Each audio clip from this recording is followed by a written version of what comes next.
Hello, beautiful ones. How have you been? This is Daphne here with Insight with Daphne.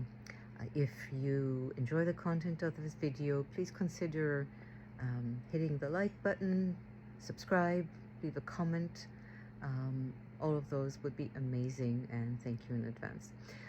After a long hibernation from social medias, which I can talk at a different time about the whys, the benefits, the drawbacks, I do want to talk a little bit about tips, do's and don'ts of how to best handle someone that is going through a hard time. Especially now, the entire world, it seems like, is going through an especially hard time. Individuals, societies, countries, you name it. It's such a really difficult time. So, what are some ways to best address that? One of the things that I truly believe is that us humans are endowed. We are naturally have a capacity to be empathetic to others.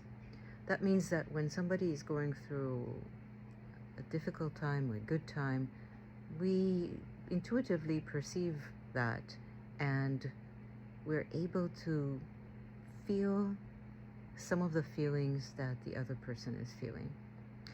The problem is that a lot of us are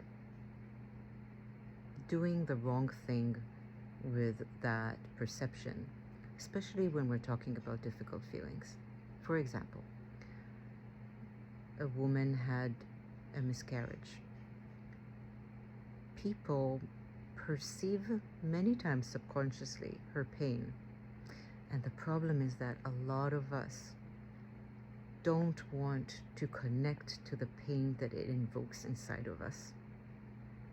So well-intentioned as we are, we fall into the trap of, one, trying to solve the problem as if it can be done, or two, minimizing the problem. So what does that sound like? Jill says to you, I lost my baby, I had a miscarriage. The well-intentioned person says, under one, trying to solve the problem, well, maybe you want to change your diet, or I know this really good doctor, you should call him, or why don't you join a support group? Does that ever help? Frankly, no. Minimizing, the good-intentioned person is going to say, the well-intentioned person is going to say something that is under the blanket term of minimalization. And that sounds like that. At least you have such a good husband, or the past is in the past, move on, or it's not so bad, it was just a fetus. Does that help? Gosh, no, it really doesn't. If anything, it makes it worse. So if that fails, and we are wanting to use our empathy in a way that is effective, the bad news is that we do have to somewhat connect to our own experience of pain. And we don't have to have a miscarriage. We don't have to be even a woman to be able to do that. Why? Because we all know the feeling of loss.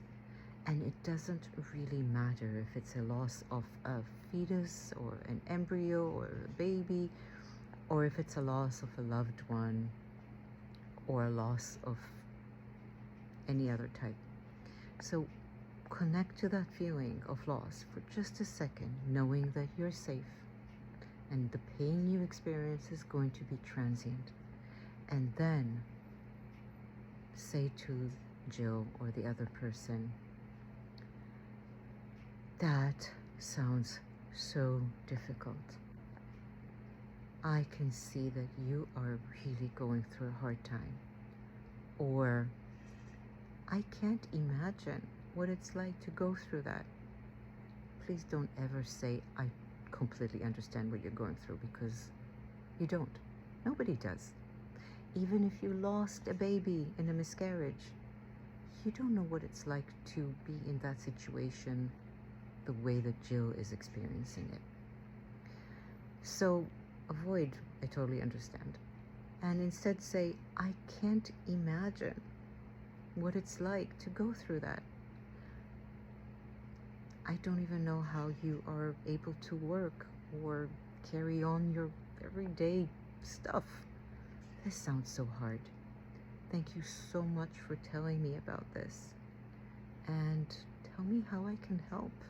What can I do to maybe just try to help a little bit through this really, really, really difficult time? Does that help? It does. It creates a situation that Dan Siegel called feeling felt, and it transcends the experience of the other, not by solving their problem, not by telling them it's all going to be okay and what happened is not such a big deal. It by giving the other person a feeling that somebody gets them, that they are seen truly in their experience in an authentic way. Peace.